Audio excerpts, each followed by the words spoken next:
Illusia used to be a regular dude, but one day, he finds himself transformed into a dragon egg, and he's in the same situation as Doofenshmirtz because neither of his parents showed up for his birth. The first thing he sees is a screen, and he is informed by a voice in his head that his status window will display information about his abilities, which seems handy, but then Illusia realizes he should be concerned about the fact that he's hearing a voice in his head. The voice explains that she is part of the skill, Divine Voice, and her job is to explain things involving his status and abilities. He asks if this world is a game of some kind, but the voice tells him she can't provide that information since the Divine Voice skill is still only level 1. Illusia then asks if she can at least tell him where he is, but the voice once again refuses to answer any non-status related questions, and Illusia gets so frustrated that his egg ends up rolling off a cliff. By the time he stops, the system informs him that he just received a falling damage resistance ability, but it came at a cost because his HP went down by 1 point. And when you've only got 5 HP, that's a pretty big deal.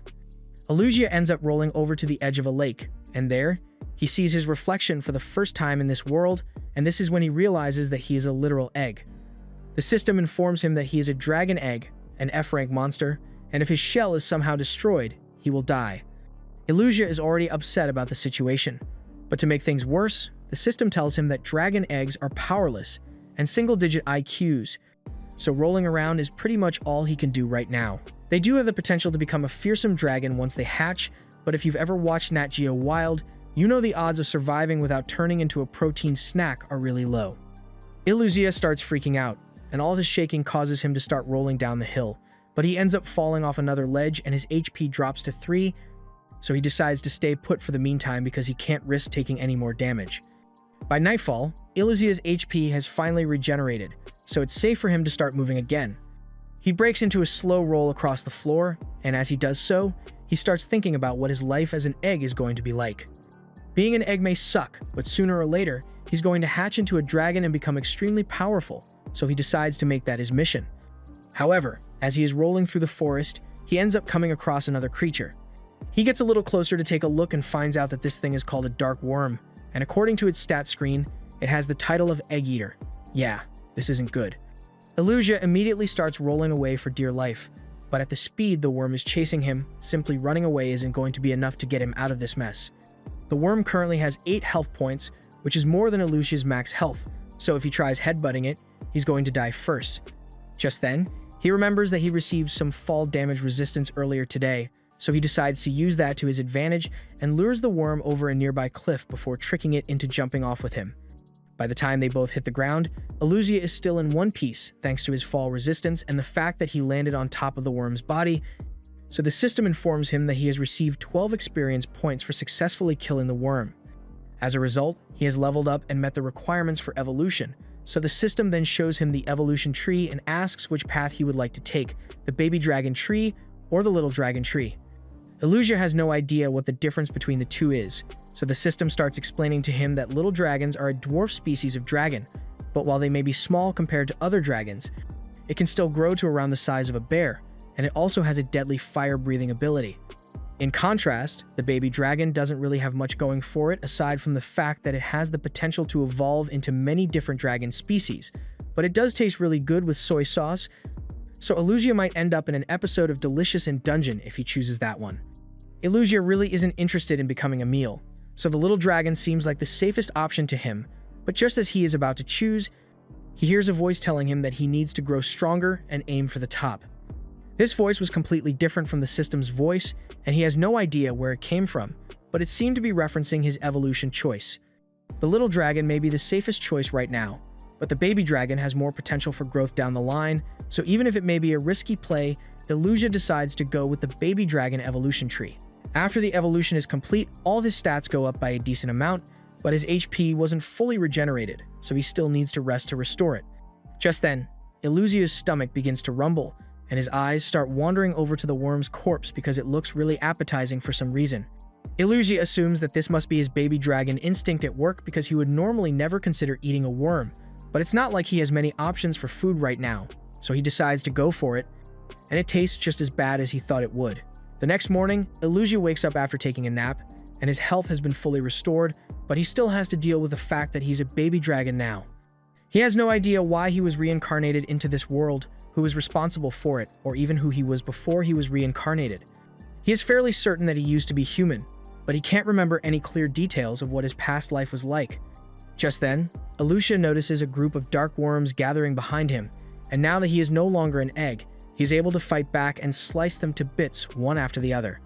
Killing all the worms earned him a ton of experience, so he was able to raise his level to 3 all in one go.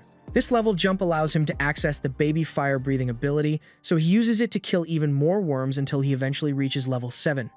He then continues farming worms until he cracks level 15, and with how quickly he has managed to level up, he can't wait to see what his next evolution will be. Just then, Alucia's stomach begins to growl, and he realizes that he's probably going to have to eat more of these worms if he wants to keep fighting at max strength, but these things are really gross.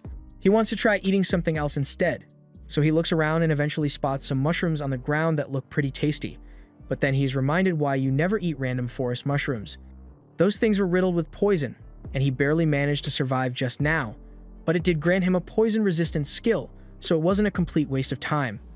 Alucia still doesn't want to eat the worms, so he decides to head out into the forest to look for some new prey, and a few minutes into his search, he spots a gray wolf.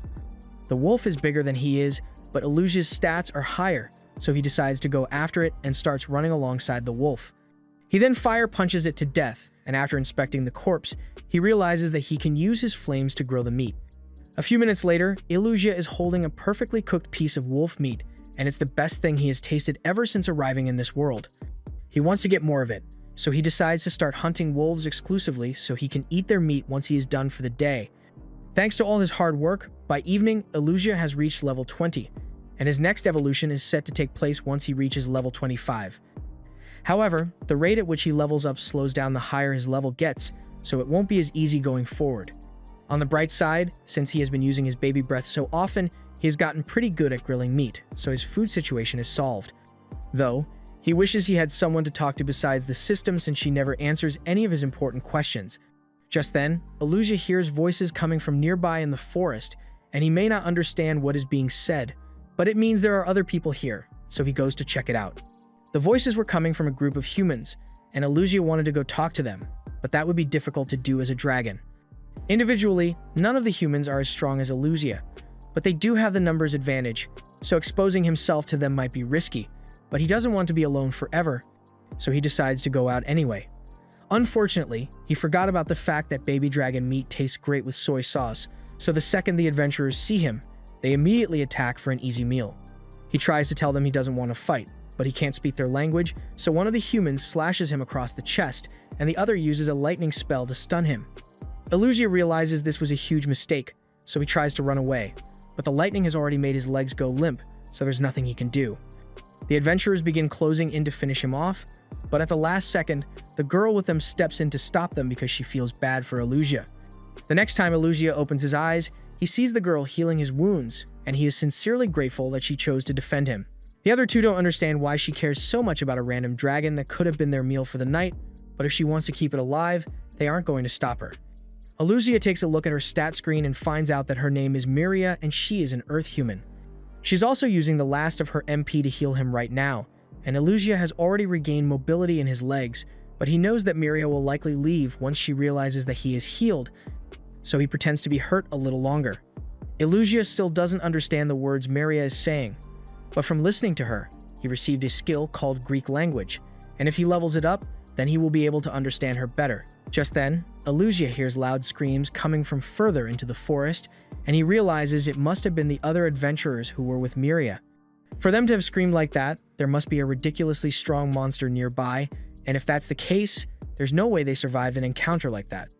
Miria wants to go check on her friends, but Alucia grabs her coat to stop her because it's too dangerous. Especially since she has no MP left, but Miria doesn't understand the warning he's trying to give and runs off regardless. Alucia may not know what kind of monster is out there, but he knows for a fact that none of the humans can beat it, so he needs to go save them. But his legs are still a little numb, so it's hard for him to move. By the time he finally makes it all the way over to the site of the screams, he is shocked to find a giant C-rank rock dragon, and it has over 200 HP, which is way higher than the 30 HP Alucia has. Normally, he would turn around and run away as fast as he can because he doesn't want to fight this thing. But then he sees Miria collapse on the floor, and he doesn't want to leave her behind, so it looks like he has no choice but to stand his ground. He has no idea how he's supposed to beat a monster like that. Just then, the voice in Elusia's head starts yelling at him to run away if he wants to live, and Elusia knows the divine voice is right, but he can't just leave Miria to die after she saved his life a few minutes ago, so even if it puts his life at risk, he needs to do something. He reveals himself to draw the dragon's attention away from Miria, and as the dragon charged towards him, he uses his roll skill to dive out of the way before slamming into its face. After landing, Elusia notices one of Miria's teammates lying on the ground nearby, but his HP is already a big fat 0, so there's no helping him now. The other guy was a bit luckier since he's still got 5 HP in the tank, but he's still being crushed by a tree, so he won't last much longer. Elusia needs to do something quickly if he wants to save them, so he comes up with the idea to provoke the dragon even more by bouncing against its head and running away to get it to chase him. This way, he should be able to lead the dragon away from the people, and then circle back to rescue them. However, the dragon isn't as gullible as Elusia thought it would be, because instead of simply chasing him across the forest, it uses one of its skills to destroy the ground in front of Elusia and send him crashing to the ground. The dragon then lunges at him, so Elusia decides to fight back and throws a fire punch right into its mouth. He's really proud of himself because that attack actually did a significant amount of damage to the dragon, but a few moments later, to Elusia's horror, the dragon's health bar fills right back to the top as it regenerates itself. There's absolutely no way he is ever going to defeat this thing in his current state, so he needs to make his escape while the dragon is still distracted with its regeneration. However, he isn't capable of carrying both people at the same time, so he makes the tough decision to save Miria and leave the other guy behind, knowing damn well that he's going to become dragon food sooner or later. He manages to get Miria a good distance away, but her HP is still going down due to all her blood loss, so she won't survive much longer in this condition. Elusia wishes he could use healing magic to help her, but he doesn't have any skills of that nature, nor does he have a medical degree, so his best bet is to take her to a human settlement so they can treat her there. He smells the scent of humans coming from this direction, so he grabs Miria and starts carrying her over there. But along the way, he smells something very concerning. It's the scent of dozens of gray wolves closing in on him, and they are likely after Miria's body. He is eventually surrounded with nowhere left to run, so he is forced to put Miria down and face the wolves. A little while later, Miria regains consciousness briefly and catches a glimpse of Elusia fighting to keep her safe, but she is still too weak to move, so she passes out again soon after. Late into the night, Elusia is still carrying Miria, and his body is on the verge of giving out, but his efforts have finally paid off as he has finally made it to the human village. He starts yelling for someone to come out and save Miria, but he's still a dragon, so all the people hear is a monster roaring late at night, and when they come out to check what's going on, they find the monster carrying Miria's unconscious body. They immediately assume that Elusia is a threat and attack him, and no matter how much he tries to explain, they can't understand a word he is saying, so there's no point. He eventually realizes that there's nothing he can do to convince the human that he is not a threat, so he just sets Miria down and runs back into the forest to avoid causing any more trouble. Sometime later, Miria wakes up in bed and finds Mariel sitting next to her. She explains that Miria was badly injured, so she had to use a lot of white magic to heal her. She informs Miria that she was unconscious for around 2 days, and Miria doesn't remember much from the incident, so she assumes someone must have carried her back to the village. Mariel goes on to talk about how reckless it was for her to go wandering into the forest with only Duz and Gantz, and speaking of those two, Miria asks what happened to them. But Mariel doesn't have any good news to share. After they found Miria, they went searching for the others and discovered Gantz's dead body in the forest. As for Duz, they never found his body, but they did find a large splotch of blood on the ground near a tree, so it's safe to assume that he may have been eaten by a monster out there. Miria breaks down in tears at the realization that her friends are gone, and she blames herself for not stopping Duz from going on that expedition. Mariel tries to make her feel better by telling her Daz was always a hot-headed fool who couldn't listen to warnings, but Miria tells her she's wrong. Daz may have been rash, but he was a good guy, and he was always the first one to fight off monsters that threatened the village, so the children adored him. However, he valued his pride as a warrior a little too much, because one night, while at the bar, some random guy told him he wouldn't be able to defeat a rock dragon no matter how hard he tried, and he happened to take that personal because the next day, he decided that he was going to go out and defeat the rock dragon with Gantz. Miria tried to tell him it was a bad idea, but he was already dead set on his plan, so she ended up tagging along because she wanted to make sure he would come back alive, but that didn't work out so well. Mariel says it was Duz's own pride that got him killed, so Maria needs to make sure she never makes the same mistake. But that aside, she tells Miria that she did a good job making it back here on her own despite how bad her injuries were. Miria is surprised to hear Marielle say she got back on her own because she is sure that she was unconscious the entire time. Marielle has no idea what she's talking about because she assumed Miria walked back to the village, at which point she was seen being attacked by a baby dragon. But she explains that she was knocked unconscious by the rock dragon deep in the forest, so there's no way she could have made it back on her own. She starts wondering if she might be misremembering the sequence of events, but just then, she recalls seeing Iluzia fighting off the wolves, and she thinks he might have been the one who saved her. But she has no way of knowing since no one got a good look at the monster before it ran back into the woods. Meanwhile, Iluzia has just woken up from a nap, and it looks like all his wounds have finally healed. He already knew that resting would help him recover, but he thinks it's crazy that he can heal from almost anything just by taking a nap. If he had been reborn as a human, it would probably take him a lot longer to heal. But speaking of healing, he wonders if Miria is doing all right now. He can't exactly go to the village to check on her since the villagers would attack him in sight, so he has no way of knowing if she managed to survive or not. He had thought he was stronger simply because he leveled up, but in reality, he is still just as powerful as he was when he was an egg. If he had been stronger, things might have turned out differently when he faced the dragon, and he may have been able to save the other guy as well. But there's no use dwelling on the past now, so he simply needs to focus on growing stronger from now on. Later that day, Iluzia tracks down a colony of dark worms and prepares to use them as his personal XP farm. He begins a complete genocide on the entire dark worm colony, and by the time he is done, not a single worm is left alive, and he has officially risen to level 25, meaning he can finally evolve again. He immediately goes to sit by the lake to get comfortable and asks the system to begin the evolution process. He is then asked to choose between 5 different evolution choices. They are all some variation of small dragon, and then there's the plague dragon, but Iluzia doesn't really want to use that one. He had no idea what the difference is between any of them, so he asks the system for a little help, and it begins explaining what the difference in titles mean. With little dragons, they become strong very quickly, but they have a lower level cap, so they don't have much potential for growth in their later years. As for kid dragons, they are basically just more advanced versions of baby dragons, but they still retain the high growth potential of baby dragons, while mini dragons are kind of in between, with fewer potential evolutions, but a stable evolution tree. From the explanation he just got, Iluzia thinks he should go with one of the kid dragon variants, but before he makes his choice, he asks for a detailed description of what each one can do. The system explains that mini dragons are a species with slow individual development and limited evolution choices, but good future prospects, and that sounds nice. But Iluzia isn't a fan of the whole slow early development thing. Next is the mini angel dragon, and it is basically a protective spirit that swears to live for the sake of others. It can use strong healing magic, and that does sound appealing to Iluzia since he remembers how Miria used her healing magic and it would be useful to have.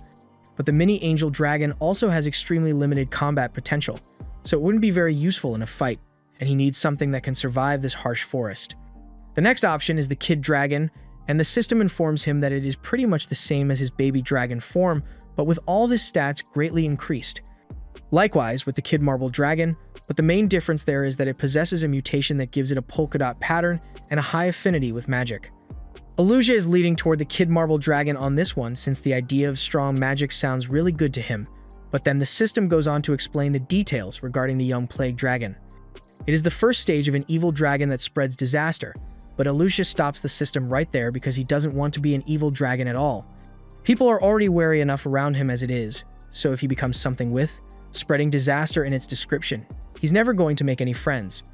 But just then, the system mentions that the plague dragon possesses the ability to transform into a human, and hearing that immediately gets him to reconsider his choice. If he can take on a human form, then he will finally be able to talk to other people and make friends, and even if it means he has to become an evil dragon, it might be worth it. He kind of feels like he's going to regret this later, but he's never going to get to spend time with Miria unless he unlocks a human transformation. And being a plague dragon doesn't necessarily mean he has to go around spreading plagues, so he promises to be a good, honest plague dragon. Iluzia then undergoes the evolution process, but he's starting to regret it a little since he looks pretty scary now. On the bright side, the system informs him that he's got a lot of new skills with the new form, so he's excited to test them out.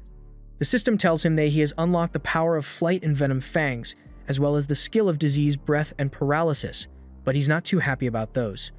He also received the title of Walking Calamity and Wrongdoer, so Illusia is starting to wonder if this was really a good decision after all. And to make it worse, he didn't even receive the human transformation that the system told him about.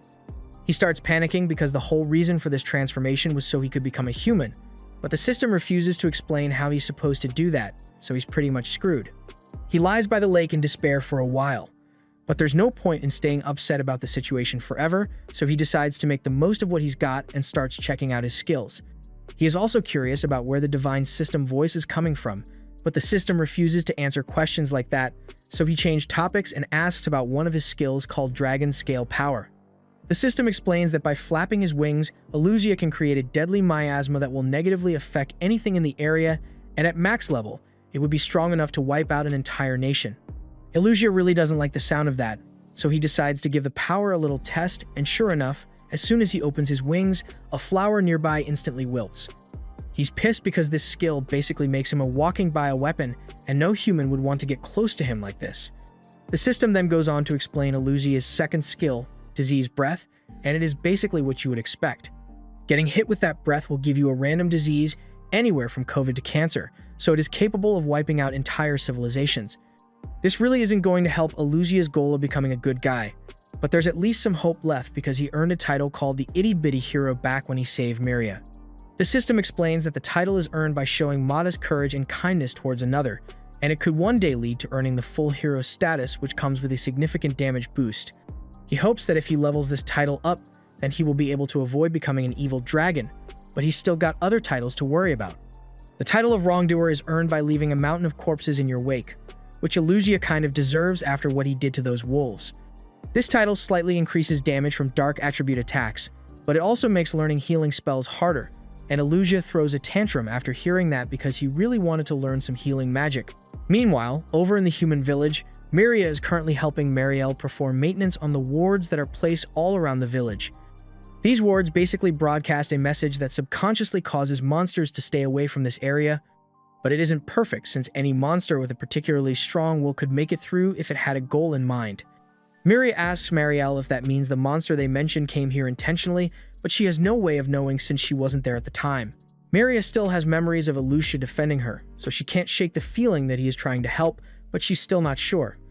Marielle wants to check all the wards around the village to make sure there's nothing wrong with them, but Miria can't get Illusia off her mind. So she asks Mariella if it's possible for a monster to want to save a human.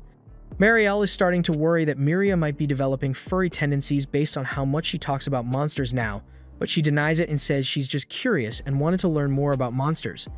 Marielle sees no harm in explaining things, so she informs Miria that monsters are able to evolve into different forms after meeting a level requirement. They can level up by hunting other monsters, and they grow more and more powerful with each evolution. Miria is fascinated by the story, but she wonders how the people of the past managed to figure out the way monster evolutions work. Marielle explains that from time to time, there are special people who can hear something called the Divine Voice. This voice provides information on monsters, levels, and titles, such as heroes and saints. It is thanks to the Divine Voice that humanity knows so much about the evolution process, and even if the monster really did save Miria, Marielle is certain that the next time she sees it, it would have evolved into a more terrifying and ferocious form, ready to kill her on sight. Miria doesn't think that's true, but Marielle tells her that monsters usually operate on instinct alone, so they will do anything to gain power, and that makes them incompatible as companions. Meanwhile, out in the forest, Illusia has finally come to terms with his new form as a plague dragon, and he plans to level up his hero traits so he won't end up as a demon king at some point. He also wants to learn the conditions necessary for that human transformation, so he can finally go to that human village and see Miria, and the first step in that plan is leveling up, so he starts looking for any weak monsters nearby that he can farm. However, as he is walking through the forest, he slowly begins to realize that something is slowing down his movement. He then looks up and finds a giant spider web right above his head, and a moment later, the spider descends to attack him. The spider is actually pretty strong, so Illusia isn't sure he's going to be able to beat it. But when the spider tries to hit him with one of its webs, Illusia uses his fire breath to defend himself, and it was apparently really effective. He is a little more confident about his chances of winning now that he knows the spider is weak to fire, but it's still got a lot of HP for him to get through, so he's going to have to try something else. He slashes at the spider with his claws and uses his paralysis ability at the same time, but even after attacking it for a while, the spider has only lost half of its health, and it's pissed. At this rate, Illusia won't be able to beat it in his current state, so he decides to make a run for it, but the spider begins chasing after him.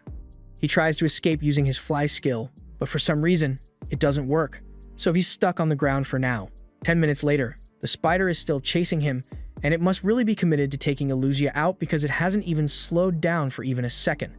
Since Illusia has been doing a lot of rolling, his roll skill goes up from level 2 to 3, and that means he's able to go a lot faster by outpacing the spider, but doing so also earns him the title of Chicken Runner. Illusia is fine with being called a coward if it means he lives to fight another day, but he suddenly realizes that he is heading right for a massive cliff, and a fall like that means certain doom for him.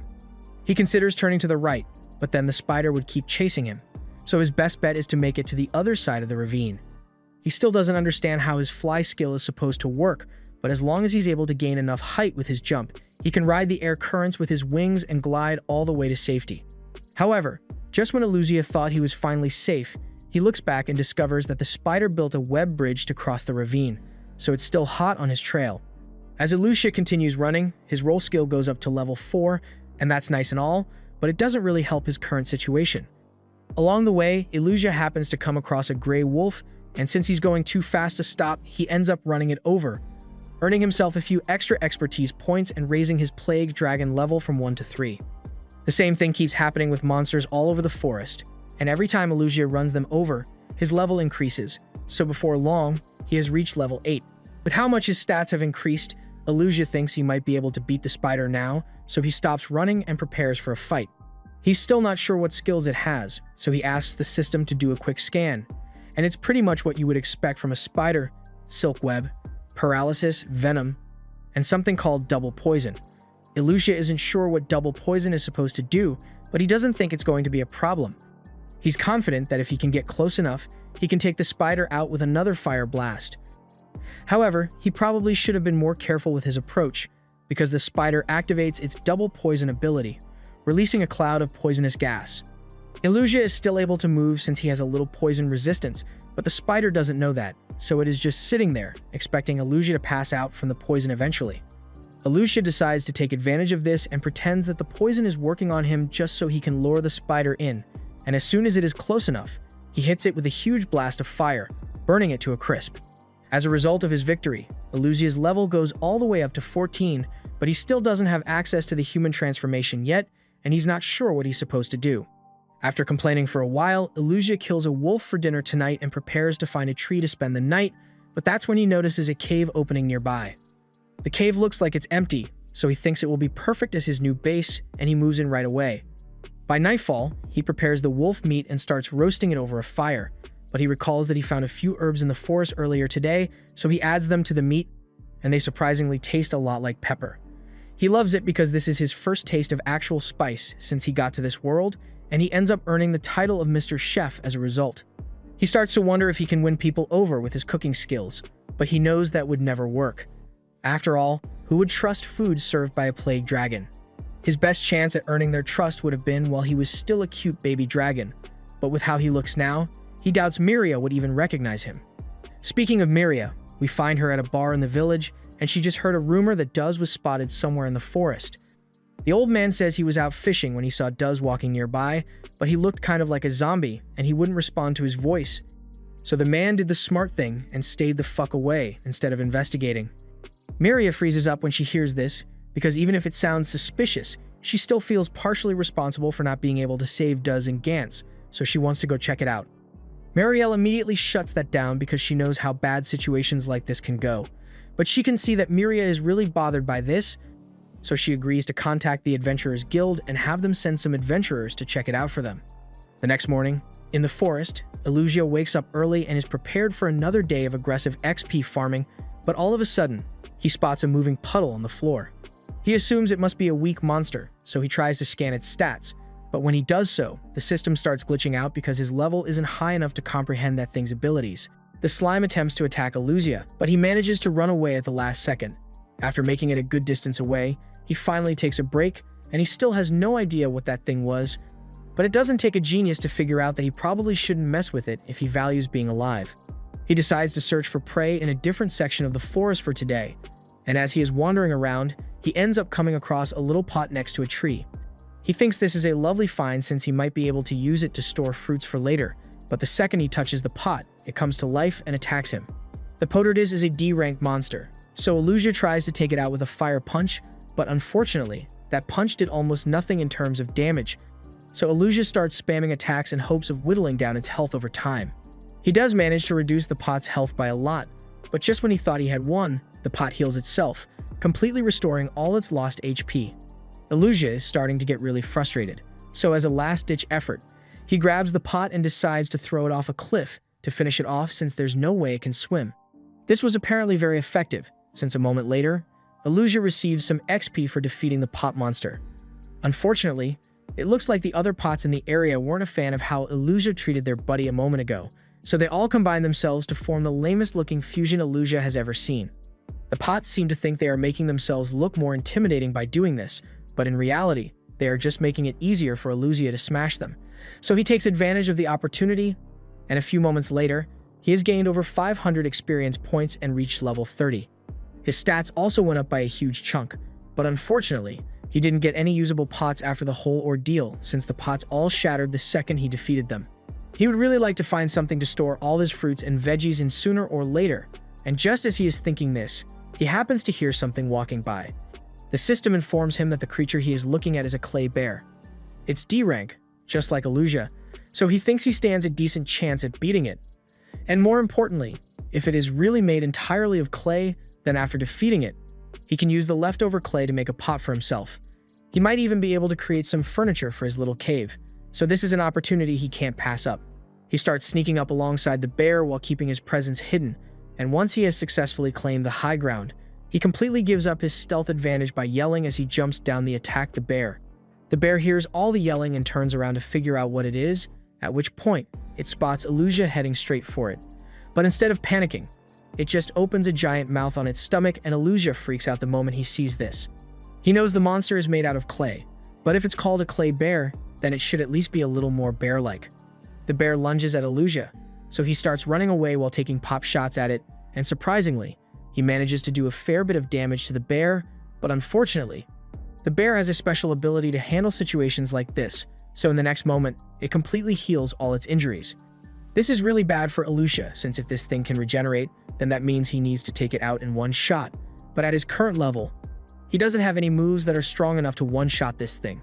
The best he can think of is picking the bear up and dropping it like he did to the pots, but there's no way he could carry something as big as that, so he decides to maintain his hit and run strategy and just hope the bear runs out of mana to regenerate itself eventually. However, just when Illusia's plan was going smoothly, all of a sudden, the bear forms a tornado around itself, and by the time the dust dissipates, it has taken on a new form with spikes all over its body.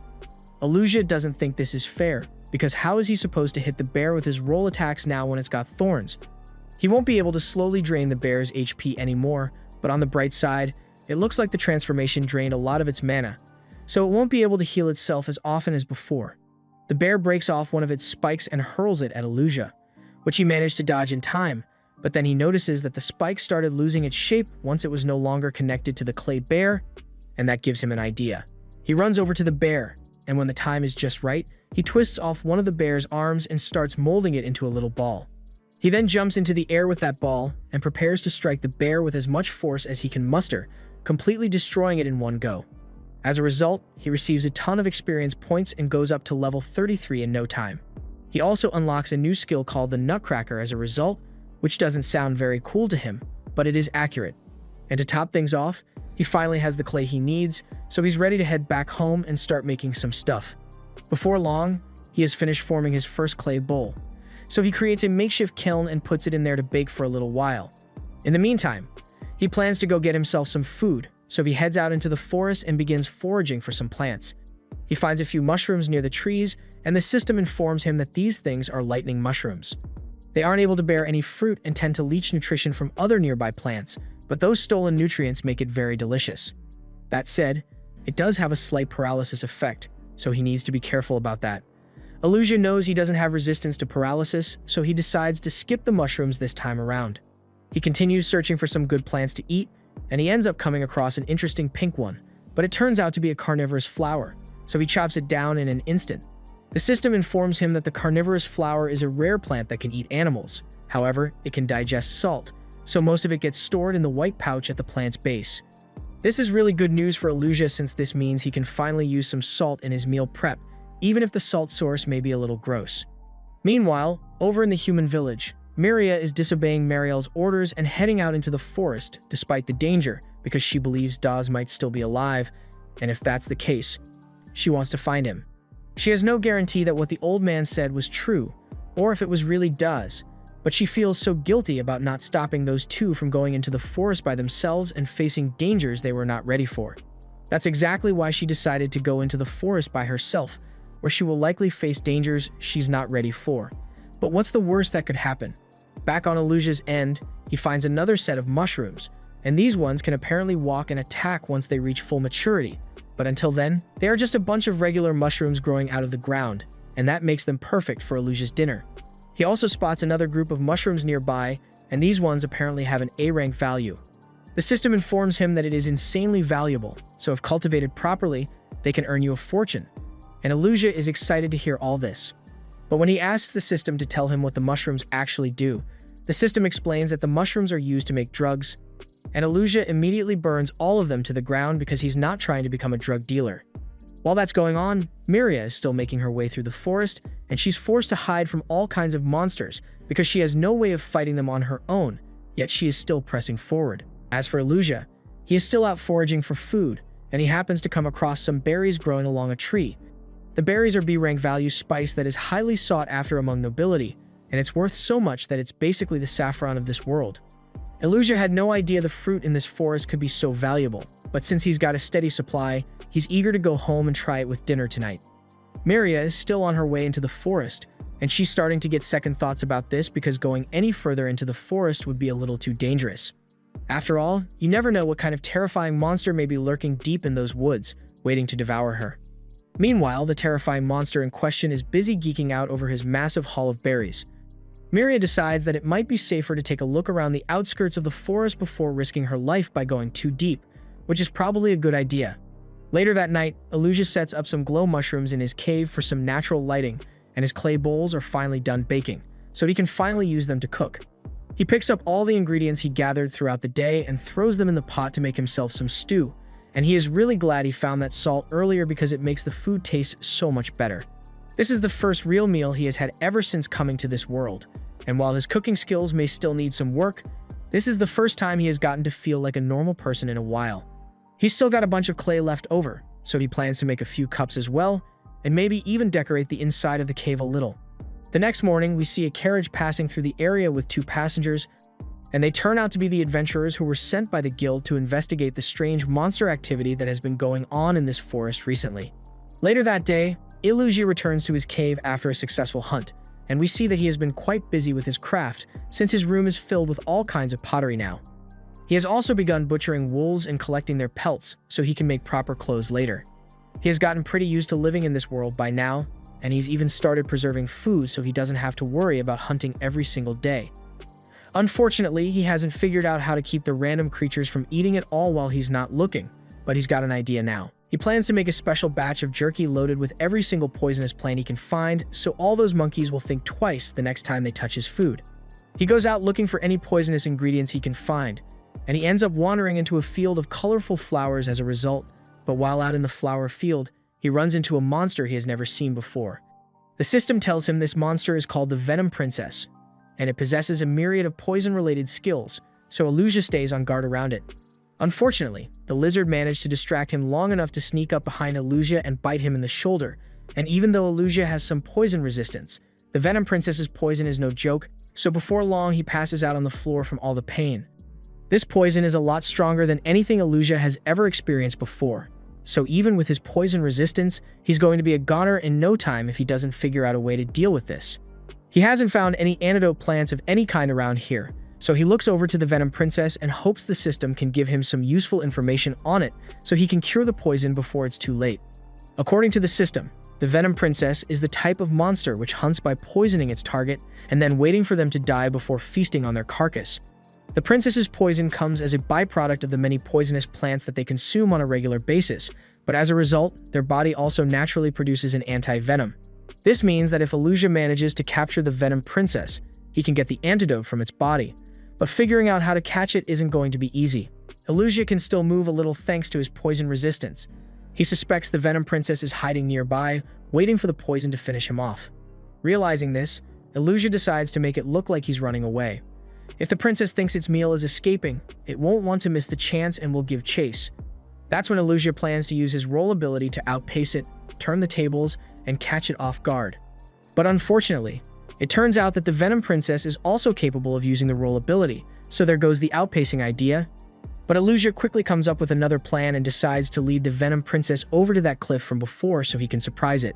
He continues dashing his way through the forest, but as he is rolling, a spike suddenly trips him up, and that's when Illusia finds out that the Venom Princess is capable of using other skills while in the middle of a roll, and he doesn't think it's fair since he can't do that. But he's got no choice but to deal with it until he can complete his plan.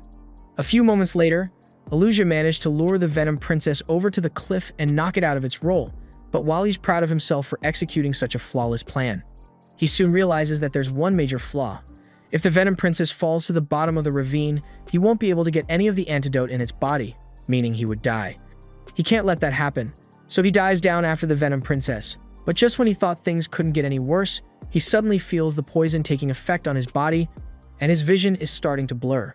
He pushes past the pain and manages to reach the Venom Princess just in time to use his fire breath to launch both of them back out of the ravine and onto land, but while he's technically safe. The poison's effects are still very much active in his body, so soon after, Illusia ends up passing out.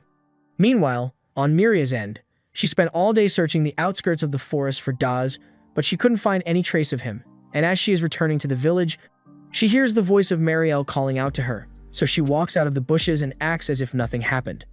Marielle is relieved to have finally found Miria since she was starting to worry that Miria might have done something dumb and wandered into the forest all on her own. Earlier, she realized that she hadn't heard from Miria in a while, so she went to her house to check in on her, but she wasn't there, so Marielle decided to try searching the entire village. She's just glad that Miria is safe, but she asks Miria if she's sure she didn't go into the forest by any chance. Miria completely denies entering the forest, which is a bald-faced lie, but Marielle has no way of knowing that for sure, so she just accepts it. She then informs Miria that she received a letter from the guild telling her that some adventurers have already been dispatched to the forest as requested. So she assures Miria that there's no need to worry about searching for Daz since the professionals will handle it. Meanwhile, back in the forest, Illusia finally wakes up from his coma, and he's surprised that he's still alive despite all the damage that poison from the Venom Princess did to him. But a moment later, he realizes that the Venom Princess is still standing right next to him. He jolts up out of fear because he thinks the Venom Princess is still trying to eat him, but he eventually realizes that the Venom Princess doesn't seem to be holding any hostile intent. In fact, it's almost like it saved him. He asks the Venom Princess if it gave him the antidote to the poison while he was unconscious, and when it is confirmed, he thanks the Venom Princess for its help. It did try to kill him earlier, but Illusia has killed his fair share of monsters in this forest, so he can't really complain. He is just glad that he finally has a companion to spend time with, so he doesn't have to talk to himself all the time. Later that night, Illusia takes the Venom Princess back home with him and prepares a meal using some of the ingredients he managed to gather earlier today. The Venom Princess really seems to enjoy the food, and Illusia is glad to finally have someone to share a meal with, so he tells the Venom Princess that it's free to stay here for as long as it likes. Just then, the Venom Princess notices an ominous-looking barrel over there, and Illusia explains that it's a batch of poison he made in his own. But as soon as the Venom Princess heard that, it immediately starts drinking the poison. At first, Illusia is really worried, but then he remembers that the Venom Princess is immune to most poisons, so it's not causing any real harm. Against his better judgment, Illusia decides to try a little taste of the poison to figure out what it tasted like to the Venom Princess. But he quickly learned the hard way that tasting poison isn't a good idea. The next day, Illusia proceeds to go hunting with the Venom Princess, and they are bonding a lot because their teamwork has been absolutely flawless so far, and they really seem to be getting along well with one another. The following day, Illusia takes the Venom Princess out to go pick some spicy berries, but it turns out that the princess doesn't like spice as much as Illusia does, so she runs off to find something else to eat. Illusia follows along, but to his horror, he finds the princess next to a grotesque-looking mushroom. The mushroom contains a deadly poison, which is probably why she wants to eat it, but it also smells like a decomposing body, and Illusia does not want to have to deal with that smell all day. So he burns the mushroom to a crisp, leaving the princess very upset. He apologizes and promises to find something else poisonous for her to eat, But all of a sudden, the princess forms a clay spike. At first, Illusia thinks she must still be angry at him, but that's not the case. She actually noticed something stalking them from behind the bushes, so she attacks it, and a two-headed dog monster soon emerges. Illusia has never seen anything like it before, but he gets the feeling that this isn't something he can handle easily, so he asks the system to scan its stats. It turns out that the monster is level 39, and not only does it have overpowered stats, but it also has a myriad of skills, including gravity manipulation. Illusia honestly isn't sure if he would be able to win a fight against this thing, so he's starting to sweat a little. He considers running away for a moment, but then he notices that the monster has some tracking skills as well, so his chances of escaping as things are now are pretty slim. That means he has no other choice but to fight, and fortunately, he's got the Venom Princess by his side, so their attack strategy is pretty simple. Illusia will draw the monster's attention from the front while the Venom Princess will wait for an opening to hit it with her poison. It's a good plan, but Illusia kind of underestimated how tough it would be to actually land a two-headed wolf, because as he tries to throw a punch at the blue head, the red head knocks him to the floor. The blue head then starts casting a spell which traps Illusia in a gravity field. He is in serious trouble here because he can barely move now. But fortunately, Illusia still has the Venom Princess on his side, so she uses a clay bullet to disrupt the blue dog's spell, dispelling the gravity field and allowing Illusia to move again. He takes this opportunity and unleashes a torrent of dragon's breath upon the monster, setting it ablaze and causing a ton of damage. But just as he was celebrating his successful attack, the flames part, and Illusia sees the monster healing itself mid-fight, which again, doesn't seem fair to him. Just then, the blue head begins casting another spell, but this one looks like it's even more powerful than the last one, so Illusia doesn't want to wait to find out what it does. He rushes straight forward to attack, and just like last time, the redhead intercepts him, but Illusia already expected this. After all, it doesn't matter if he gets bitten as long as he can stop that spell, and he just so happens to be within range to punch the snot out of the blue head, which is exactly what he does. This also creates enough of an opening for the Venom Princess to jump down from one of the trees and poison the wolf, and now that the wolf has been poisoned, Illusia thinks the battle is pretty much over. The wolf attempts to heal himself, but the damage done by the poison is outpacing the health regen, so it's only a matter of time before the wolf dies. However, just when it looked like this would be the end, the red head of the wolf took a drastic measure and bit off the blue head in order to stop the poison from spreading. Illusia is shocked because he didn't even know that was possible, but at least with the blue head gone, it shouldn't be able to use gravity magic anymore. But unfortunately, it has something even worse now. The wolf has an ability called Sacrifice, which means if one of its heads is severed, it comes back as a vengeful ghost head, and since the Venom Princess's poison is pretty much what killed it, it goes straight after her. Illusia tries to protect the princess, but the wolf gets in his way, so he has to deal with this thing first. He launches it into the air, and as it is falling down, Illusia grabs its head and cracks it against the ground as hard as he can. He then rushed off to find the Venom Princess and prays that she's still alive because she's the first and only friend he has managed to make ever since coming to this world, so he doesn't know what he will do if anything bad happens to her. He eventually comes across a pool of blood on the floor, and his heart sinks as he realizes that the blood belongs to the Venom Princess. He starts calling out to her in hopes that she's still nearby, and just when he was about to lose hope, he hears her respond from underneath a few bushes nearby. She is badly wounded, but still alive, and that's all that matters to Illusia right now. Just then, the wolf head comes flying around the corner in an attempt to finish the Venom Princess off, but there's absolutely no way Illusia is letting that happen on his watch, so he punches the head until it's reduced to a bloody mess, and then he cradles the Venom Princess in his hand so he can take her home. He is so relieved that he managed to save her in time, and he thinks to himself that as long as he has her by his side, then he doesn't care about that human transformation anymore. But just then, the system informs him he has leveled up enough to unlock his human transformation, and honestly, Illusia wasn't expecting that. Meanwhile, back at the human village, Marielle shows Miria an old book about monsters since she has been so interested in them lately. The book contains info on all sorts of creatures that lurk in the forest, from the dark worms, which are F-rank monsters so weak that even a healer like Miria could take them out with no problem, but when you go up to D-rank monsters, they become a lot more dangerous. The book's records go all the way up to B-rank monsters, and those are said to be so powerful that only heroes are capable of taking them, so any normal human would stand no chance. And just below them are C-rank monsters. An example is the C-rank rock dragon, which can technically be defeated with a really well-coordinated attack, but it could still easily kill a normal person. which is why Marielle is always so serious when she tells people not to go wandering into the forest. Just then, Marielle hears a few footsteps approaching the front door, and it looks like the adventurers that were sent by the guild have finally arrived. On the way to the village, Yuno asks Meltia if she's sure it was a good idea to accept a C-rank mission even though it's just the two of them right now. Meltia agrees that C-rank missions are pretty difficult, but she thinks it's more convenient like this, because if things get dangerous, she can just ditch Yuno and run for it. Yuno gets really upset that Meltia would really abandon her, but she says she was just joking, and she doesn't actually intend to do much fighting to begin with. This may be a C-rank mission, but their objective is to just search the forest, so they don't necessarily have to kill any monsters. They eventually arrive at Marielle's house and head inside to greet her.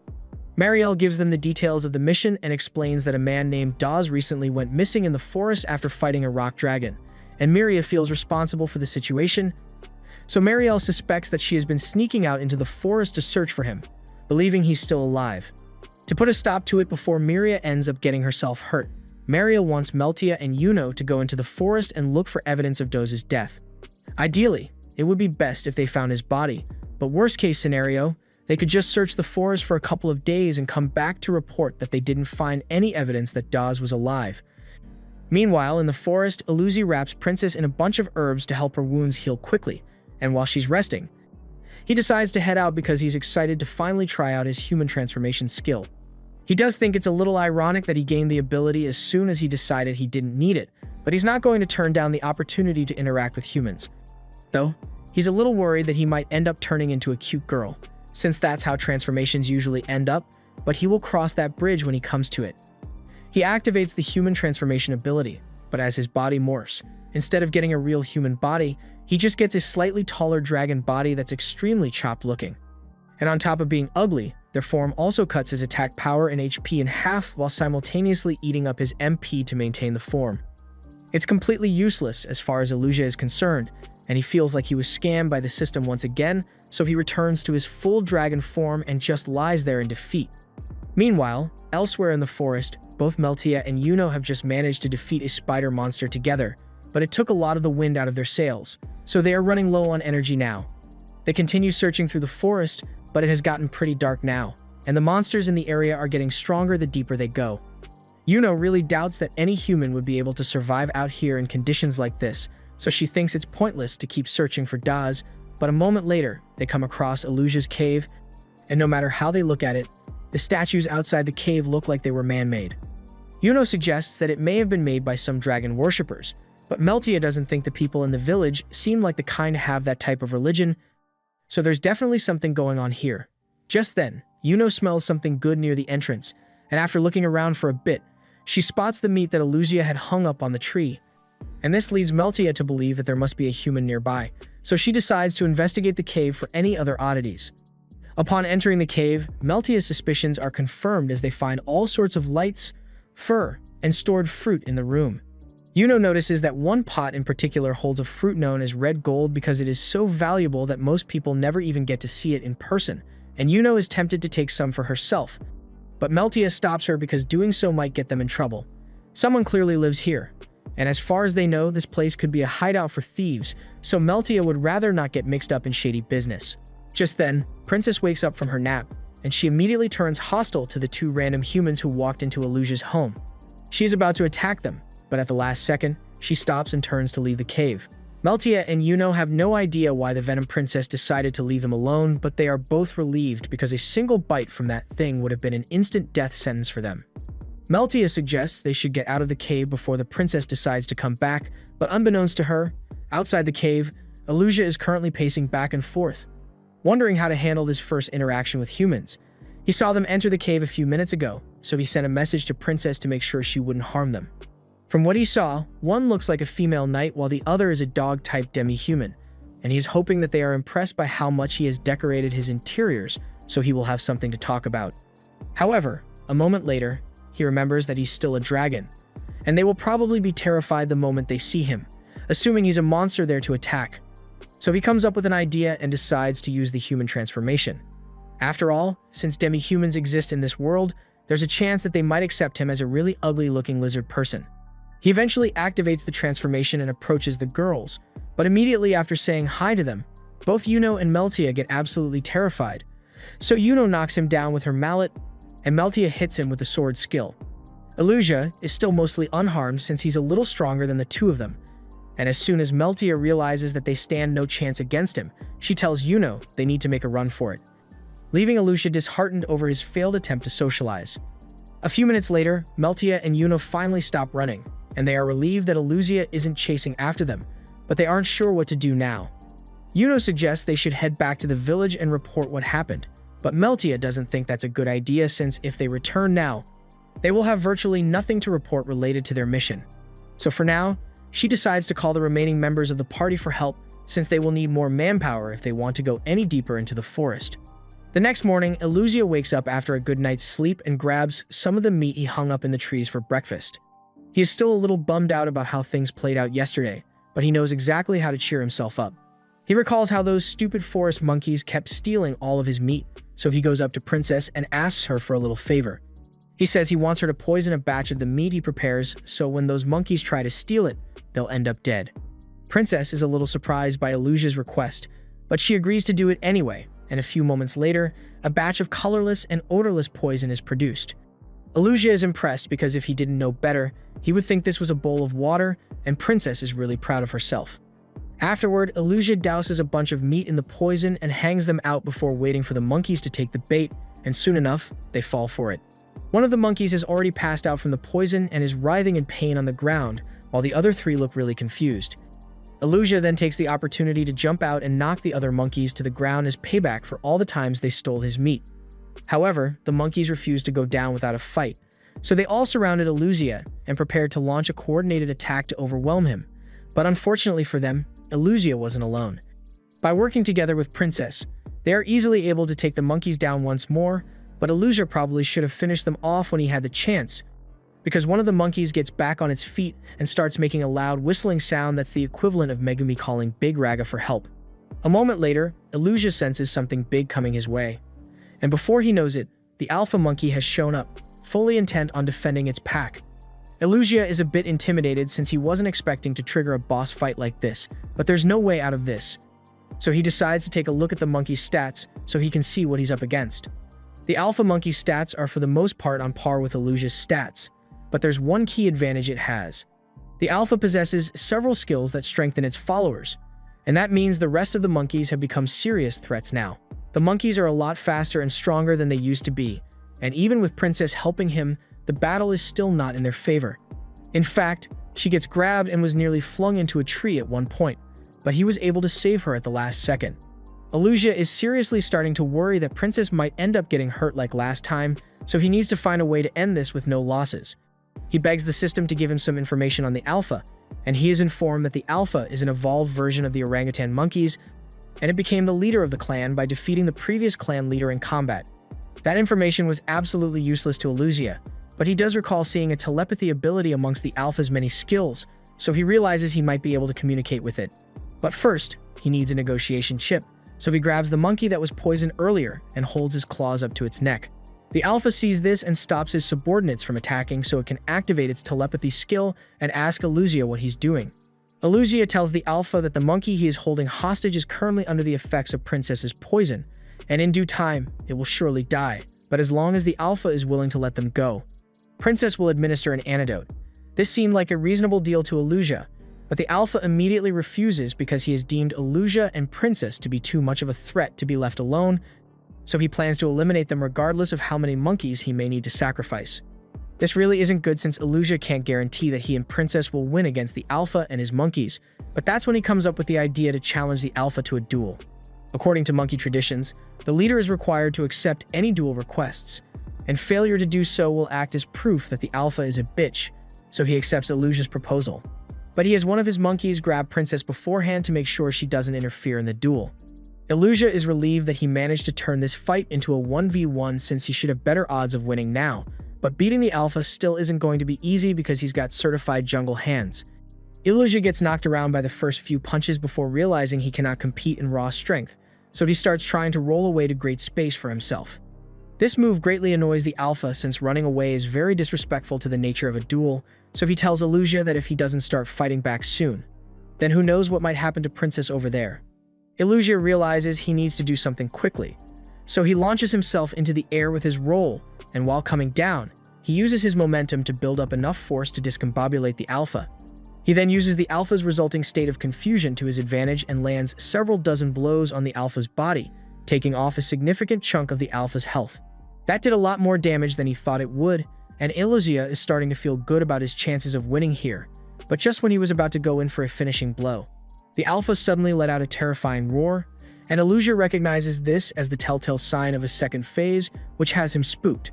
A moment later, the Alpha emerges and his current state has converted all of his remaining mana points into agility points, so he is now way faster than Illusia. Illusia can barely keep track of the Alpha's attacks, let alone match them in speed, so he decides to challenge the Alpha to a straight-up fist fight, with no dodging or running allowed. Now, the Alpha was under no obligation to accept, but he couldn't let himself lose aura by turning down the challenge, so he agrees to the fist fight. And both the Alpha and Illusia begin duking it out with one another. As the battle rages on, they are both left on the verge of collapse, but just before Illusia hits his limit, he manages to counter one of the Alpha's punches, landing a blow strong enough to finish him off. But unfortunately, before the Alpha died, he also threw a counter punch which knocked Illusia out, so while he may have won the battle, it is unclear if he will survive. This was the end of episode 6. Subscribe to not miss the next part.